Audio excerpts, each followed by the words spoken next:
Hello friends, your friend Priya Yadav is here and today we are going to discuss about the tips and tricks to clear any competitive exam. तो मैं आपको point wise बताऊंगी कि आपको क्या चीजें करनी है और क्या चीजें नहीं करनी है for preparing for the competitive exam. मैं चाहती हूँ कि मैंने जो मिस्टेक की वो आप नहीं करें and you will achieve your dream very fast, मेरी तरह थोड़ा टाइम ना लगे।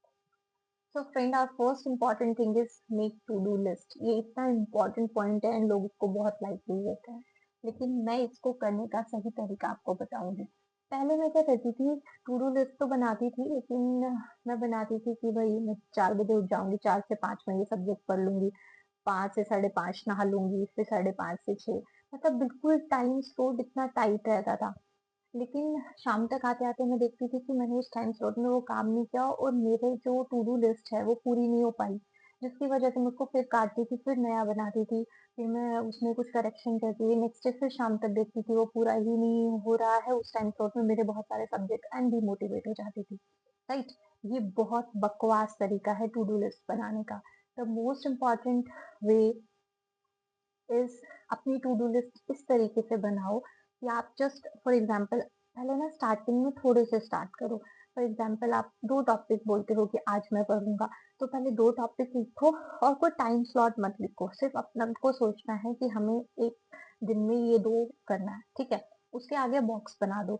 जब आप वो 2 टॉपिक कंप्लीट करोगे और उन बॉक्सेस को टिक करोगे, लास्ट में आपको सेटिस्फेक्शन मिलेगा कि हाँ मैंने कुछ अचीव किया। नेक्स्ट डे 3 टॉपिक लिख दो, फिर उनको अचीव करो, फिर 4, मतलब थोड़े से ज़्यादा पे जाओ, अपनी कैपेसिटी थोड़ा बढ़ाओ पढ़ने की, ठीक है? एक दिन में ऐसा नहीं 50 टॉपिक लिख दिए हैं वैसे। और टू डू लिस्ट बनाने का बहुत अच्छा फ़ायदा होता है कि लास्ट में आपको बहुत सैटिस्फैक्शन मिलता है, रात को जब आप सोने जाते हो कि हाँ, मैंने पढ़ाई की है और मैंने चीज़ें कंप्लीट किया। तो first and most important thing, please make to do list. अगर आप नहीं बना रहे हैं तो आज से ही बनाइए। और एक और मोस्ट इम्पोर्टेंट थिंग कि आप एक रात पहले बनाइए। फॉर एग्जाम्पल, हाँ, कि मुझे कल के लिए टू डू लिस्ट बनाए तो मैं आज रात को बना के सोऊंगी। सुबह टाइम वेस्ट नहीं करना एक सेकंड भी कि अभी टू डू लिस्ट बना लेता हूँ, क्या क्या पढ़ूंगा, बिल्कुल भी नहीं। रात को बना के सो, कल से पढ़ेंगे, सुबह उठते ही अपनी पढ़ाई स्टार्ट कर दो। Second important point is make short notes. क्या होता है, मैं पहले क्या कहती थी, मैं सब कुछ वही बताऊंगी ताकि आप सब इम्प्रूव कर पाए। पहले मैं क्या करती थी, मेरे को बुक रीडिंग से पढ़ने की बहुत ही आदत थी, तो मैं पूरी बुक अच्छे से रीड कर लेती थी, उसमें हाइलाइट कर देती थी एंड एग्जाम में फिर मैं उस हाइलाइट से पढ़ने की कोशिश करती थी।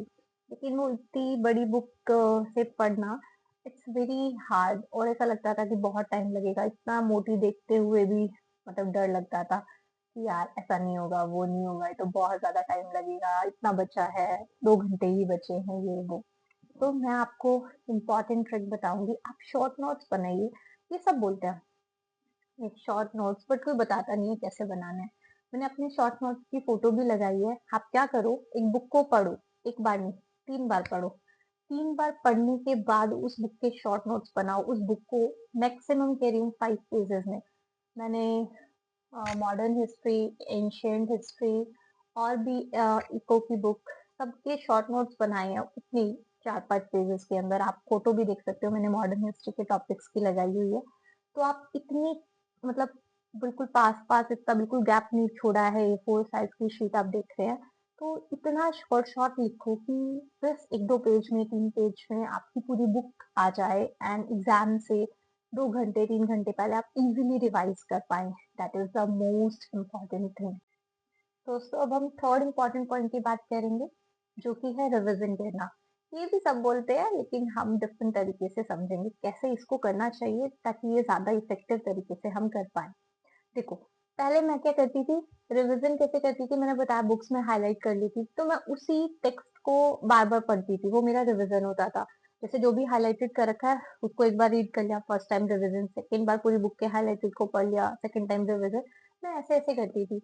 फिर मुझे बाद में ऐसा लगता था मुझे याद नहीं है, याद नहीं है। तो आपको कभी भी इस तरीके से रिवीजन नहीं करना चाहिए, बिकॉज ये बहुत टाइम टेकिंग है और ये इफेक्टिव, कॉस्ट इफेक्टिव नहीं, कि मतलब आप इतना टाइम उसमें डिवोट कर रहे हो लेकिन रिजल्ट उतना नहीं मिल रहा है। आप क्या करो, जो भी टॉपिक आपने पढ़ा है आज, उसको आपको शाम को सोते हुए रिकॉल करो कि आपने क्या पढ़ा है। Recalling is the best way for the revision technique. And सुबह जब आप उठोगे तो आपने जो पढ़ा है उसको खुद से ही पेपर में लिखो। अगर आप सारा पॉइंट लिख पाते हो कि फॉर एग्जांपल ऐसे-ऐसे स्टोरी वाइज़ कि फर्स्ट ये था, सेकंड ये, ऐसा हुआ। खुद से पेपर में पूरा लिख पाते हो, मतलब आपको वो टॉपिक बिल्कुल याद हो गया। That is the best way. बिल्कुल भी उस चीज़ को दोबारा पढ़ के याद करने की गलती बिल्कुल भी मत करना, बिकॉज़ ये बहुत टाइम टेकिंग है और आपको इसका फ़ायदा बिल्कुल नहीं होगा, ठीक है?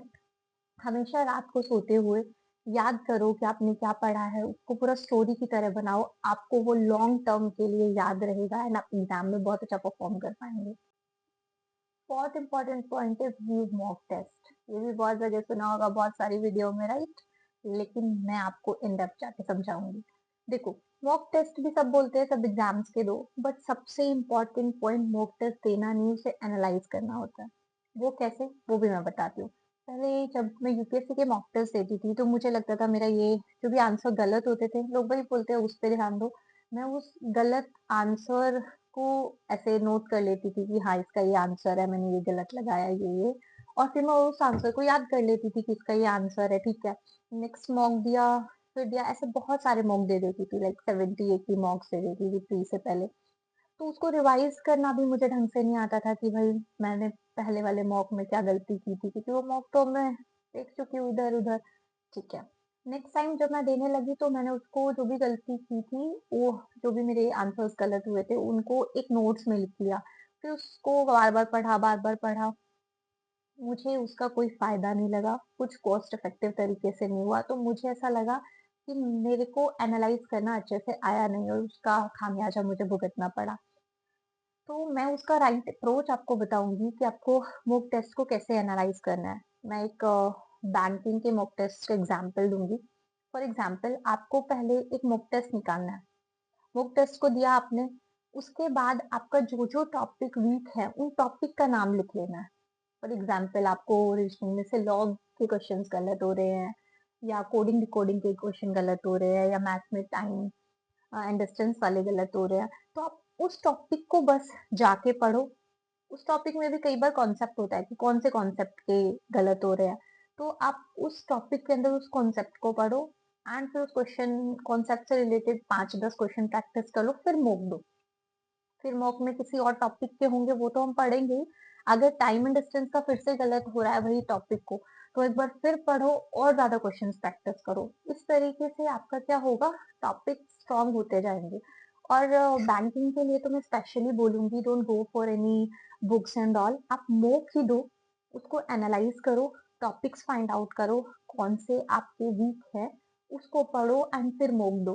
फिर एनालाइज करो, फिर मूव दो। एंड स्पीड ड्रिल से काफी ज्यादा स्मार्ट फीड आती है, आप वो दो एंड उससे आपका काफी ज्यादा टाइमिंग एंड एक्यूरेसी इंप्रूव होगी। तो मोक को एनालाइज करना सबसे इम्पोर्टेंट है, खाली मोक टेस्ट देने से कुछ भी नहीं होता। और कैसे एनालाइज करना है वो टेक्निक भी सबसे इम्पोर्टेंट है, कि आप टॉपिक को फाइंड करो, आपका गलत कौन सा हो रहा है, क्यों हो रहा है, उसको जस्ट लिख लेने से गलत है। जैसे हम क्या देखते हैं, सॉल्यूशन देख लेते हैं, लिख लेते हैं, अच्छा ऐसे करना है, खत्म। इससे कोई इम्प्रूवमेंट नहीं आएगा। इम्प्रूवमेंट तभी आएगा तब आप उसका बेसिक पढ़ोगे, थोड़े बहुत क्वेश्चन उसके ट्राई करोगे एंड देन अप्लाई करने की कोशिश करोगे। हमारा फिफ्थ पॉइंट है वर्किंग ऑन माइंड हेल्थ। तो जितना इम्पोर्टेंट पढ़ाई करना है उससे कहीं ज़्यादा इम्पोर्टेंट है अपनी माइंड हेल्थ पे काम करना। बिकॉज अगर एग्जाम में आपका माइंड ने अच्छे से परफॉर्म नहीं किया ना, तो आपने चाहे कितनी ही मेहनत की हो, आप उतना अच्छा परफॉर्म कर ही नहीं पाओगे। तो माइंड हेल्थ पे काम करना बहुत ज़्यादा ज़रूरी है। मैंने स्टार्टिंग में यही मिस्टेक की थी कि जस्ट पढ़ाई पढ़ाई पढ़ाई और कुछ माइंड, अरे क्या माइंड, सब कुछ सही तो है। पर जब एग्जाम का प्रेशर आया, एग्जाम सेंटर पे एंजाइटी आई, पीयर प्रेशर, फैमिली प्रेशर, खुद के self doubts, lot of many things, मेरी परफॉर्मेंस में एकदम डाउनफॉल देखने को मिला। तो उस टाइम पे मैंने फिर नॉवेल्स पढ़ना स्टार्ट किया गया रिलेटेड टू माइंड, और जिसमें से एक novel power of your subconscious mind भी थी, and the secret and many more. जिसमें जो मेन इम्पॉर्टेंट चीज़ बोली थी, उसने ये बोला था कि हमेशा बिलीव करो कि you achieve your dream, and सुबह उठते ही अपने थोड़ी देर 2 मिनट बैठ के मेडिटेशन करके अपने ड्रीम को अचीव करके हाउ यू फील, वो एनर्जी को फील करो।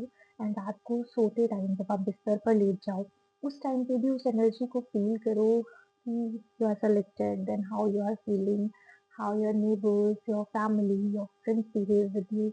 वो पूरी वाइब्स पूरा अच्छे से आप एन्जॉय करो एंड आप देखेंगे कि जल्द ही आपका ड्रीम, वो पूरा यूनिवर्स की एनर्जी, वो कहते हैं ना, जब आप किसी चीज़ को शिद्दत से चाहते हो तो सारी कायनात उसको आपसे मिलाने में लग जाती है, सेम यही होता है।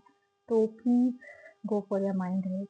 मैं एक चैनल भी देखती थी, हम जीतेंगे, उसमें हर एक हार्ड वर्किंग, एक मोटिवेशनल स्टोरी बताई जाती है, जिसमें एक अच्छे-अच्छे लोगों को, जिन्होंने अपनी फ़ील्ड में बहुत अच्छा काम किया है, उससे आप इंस्पायर होके भी कुछ अच्छे से कर सकते हैं कि हाँ, देखो वो कर सकता है तो हम भी कर सकते हैं। तो आप ये भी देख सकते हो, depend on how you want to work on your mental health, you can go for that, okay.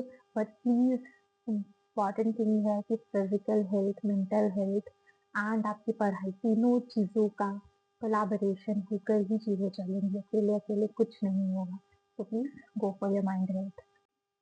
Sixth important point is meditation. Meditation इतना इम्पोर्टेंट है, मैं आपको बता ही नहीं सकती। तो हम बात करते हैं कैसे। देखो क्या होता है, हम एग्ज़ाम की प्रिपरेशन में तो चले जाते हैं, लेकिन हम खुद को ही भूल जाते हैं, क्योंकि 1 साल में हो जाए, ये कुछ ही लोगों के साथ हो पाता है, सबके साथ तो नहीं हो पाता है। और बेचारे फिर से वो एग्ज़ाम साइकिल रिपीट करते हैं, उस स्ट्रेस में उनको अंदर से आता रहता है कि मेरी फैमिली मुझे पे अब वो भरोसा नहीं कर रही, वो कॉन्फिडेंस नहीं शो कर रही जितना वो पहले करती थी। बहुत ज़्यादा पीयर प्रेशर भी आ जाता है एंड उस टाइम पे लोगों की मैरिज एज भी होती है, तो कब शादी हो रही है, अरे जॉब नहीं लगी अब तक, बहुत सारी प्रॉब्लम्स होती है। तो बच्चे बहुत ज़्यादा स्ट्रेसफुल स्टेट में आ जाते हैं एंड कुछ गलत डिसीजंस भी ले लेते हैं। तो इसलिए सबसे इम्पोर्टेंट चीज़ है मेडिटेशन, कि आप मेडिटेशन पे जाएँ एंड मेडिटेशन करें। मेडिटेशन का मतलब ये नहीं कि बहुत सारे घंटा बैठना है, सिर्फ 2-3 मिनट आप बैठिए, आँखें बंद करके अपनी ब्रीथ पे पूरा कंसंट्रेट करना है, ठीक है? आपको सुबह 2-3 मिनट बैठना है एंड शाम को जब आप सोए ना, तो आपको आँखें बंद करके हुए, सोते हुए आपको सोचना है कि ऐसे मेरा सिलेक्शन हो रहा है एंड सब चीज़ें बहुत अच्छी हैं एंड मैं अपनी लाइफ एन्जॉय कर पा रहा हूँ या पा रही हूँ, एंड जो भी आपको पसंद है, एंड यही सोचते हुए आप सोइए।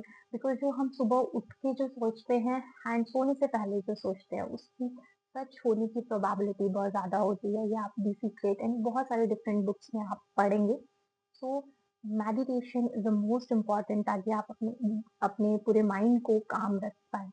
एग्ज़ाम पॉइंट ऑफ व्यू से भी बोलूँगी, जब हम एग्ज़ाम सेंटर में बैठते हैं, तो एंट्री लेने के बाद जब हम बैठे रहते हैं, तो लगभग आधा घंटा, 45 मिनट, 1 आवर लेफ्ट दिखाता है स्क्रीन पे।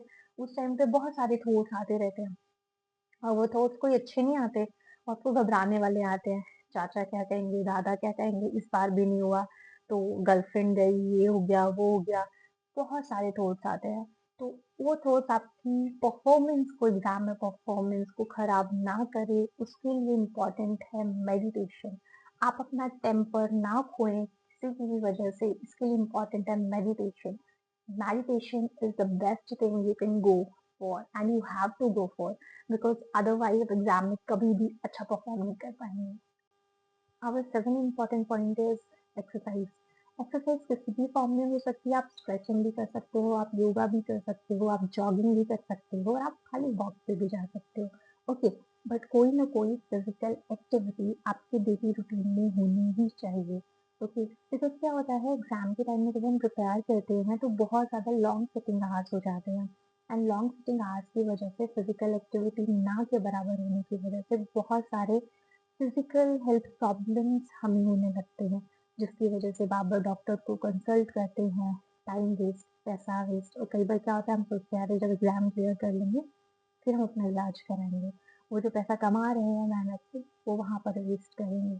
तो इसलिए बहुत इम्पोर्टेंट है कि आप अपनी फिजिकल हेल्थ पे बहुत अच्छे से काम करिए, ताकि आप जितनी अच्छी आपकी फिजिकल, मेंटल हेल्थ होगी ना, आप देखोगे आप उससे बहुत ज़्यादा अच्छा परफ़ॉर्म कर पाओगे, जो लोग उन चीज़ों को अवॉइड कर रहे हैं, ठीक है? इसलिए पढ़ाई के साथ-साथ मेंटल एंड फिज़िकल हेल्थ पे प्लीज़ ध्यान दीजिए एंड आप चेंज कुछ दिनों में अपनी लाइफ में ऑब्ज़र्व करोगे। our eighth important point is stay connected with at least one friend. Because क्या होता है, एग्जाम जर्नी एक लंबी जर्नी होती है जिसमें बहुत सारे अप्स एंड डाउन्स आते हैं। उसमें बहुत सारे लोग होते हैं जो आप पे पहले विश्वास करते हैं, बट टाइम भी वो आप पे विश्वास करना छोड़ देते हैं और आपका साथ भी छोड़ देते हैं। तो उस टाइम में आपको अपने आप पे गिल्ट आता है, कॉन्फिडेंस लूज होता है, स्ट्रेस होता है, एंजाइटी होता है। तो उस टाइम पे अगर आपके साथ कोई फ्रेंड है, फ्रेंड किसी भी फॉर्म में हो सकता है, आप जिसके साथ अपनी बातें शेयर कर सकते हैं, राइट? तो ऐसा कोई होना चाहिए ताकि आप उसके साथ अपना जो एंजाइटी आपको फील हो रही है, आप शेयर कर पाएँ एंड देन आप मूव ऑन कर पाएँ फॉर योर नेक्स्ट टारगेट। कि आपको फॉर एग्जाम्पल एक एग्जाम में फेलियर मिला है, तो जो भी आपको उससे फील हुआ है कि भाई मैंने इतनी मेहनत की थी उसके बावजूद नहीं हुआ, वो इंसान मेरे बारे में ये सोच रहा है, ये एंड उसके बाद आप मूव ऑन करके फुली कंसंट्रेट करके अपना नेक्स्ट एग्जाम का लिए प्रिपेयर करें। ओके, तो ये चीज़ बहुत इंपॉर्टेंट है। शेयरिंग से स्ट्रेस बिल्कुल हल्का होता है, बट प्लीज पूरा गैंग मत बना लेना। एक दो फ्रेंड काफ़ी होते हैं अपना स्ट्रेस कम करने के लिए। फिर वहाँ वार्तालाप का पूरा ग्रुप नहीं बना लेना है, ठीक है? My ninth important point is limit your time on social media. देखो, मैंने अपने टाइम पे क्या किया था, पूरा अवॉइड किया था सोशल मीडिया को। उसका मेन रीज़न मैं बता देती हूँ। बिकॉज़ मैं एक ऐसी पर्सनैलिटी हूँ जिसे फ़ोटो लेना बहुत पसंद है, तो उसे अपलोड करो ये वो। एंड सेकंड, मुझे लगता था कि मेरे साथ वाले लोग घूमने जा रहे हैं, यहाँ जा रहे हैं, नहीं नो। तो आई फ़ील कि मेरी लाइफ़ रुक गई है, ये वो। तो थोड़ा ऐसे डिमोटिवेशन होता था। तो I totally avoid social media. But उसका एक ड्रॉबैक ये भी है कि आप बहुत अकेले हो जाते हैं उस टाइम पे। एंड तो मैं ये बोलूँगी कि limit your time on social media. कि अपना आधा घंटा, 1 घंटा जो भी फिक्स है, आप सिर्फ वही टाइम दीजिए एंड बाकी टाइम पे अपनी पढ़ाई कीजिए, ओके? लिमिट प्लीज़ ध्यान रखिए, वरना सोशल मीडिया आपका टाइम कितना खा जाएगा आपको पता भी नहीं चलेगा। So please have a focus on that. Last but not the least, believe in yourself, this to shell pass. Because हमें क्या होता है, जब हम एग्ज़ाम साइकिल में होते हैं, we feel the stagnation, we feel that nobody believe in us and we believe कि हमारा कॉन्फिडेंस धीरे-धीरे गिरता जा रहा है, राइट? बट उस टाइम पे ही आपको आपके साथ की सबसे ज़्यादा ज़रूरत होती है। आपको आपके सपोर्ट की सबसे ज़्यादा ज़रूरत होती है। तो देखो, टाइम है, कभी नहीं रुकता। आपको आज स्टैग्नेंट लग रहा है, लेकिन ये भी बीत जाएगा एंड सब लोग आप पे, आपकी कैपेबिलिटी पे बिलीव करेंगे। एंड प्लीज़ रिमेंबर, आपको ये टाइम ही सबसे अच्छा लगेगा जब आप लाइफ में आगे मूव ऑन कर जाएँगे, जॉब लग जाएगी, सब अच्छा हो जाएगा। You always remember your time, hard work वाला, जिसने आपको बहुत कुछ सिखाया है। आपको पेशेंस सिखाया है कि कैसे सब चीज़ें खराब हो तब भी हम पेशेंट रहें। आपको ट्रू लोगों के बारे में बताया है। कौन लोग आपकी लाइफ में सच में आपका भला चाहते हैं और कौन जस्ट मोमेंटरी आपके साथ था, लेकिन जब आपका डाउनफॉल आया दे मूव ऑन, राइट? और भी बहुत सारी चीज़ें हैं जो ये वाला फेज आपको सिखाता है। So please enjoy your journey as well and don't think it as a burden. This too shall pass and you will achieve your dream. I always pray that you all achieve your dream. So if you like my session, please like and subscribe it and stay connected with me. Bye bye guys.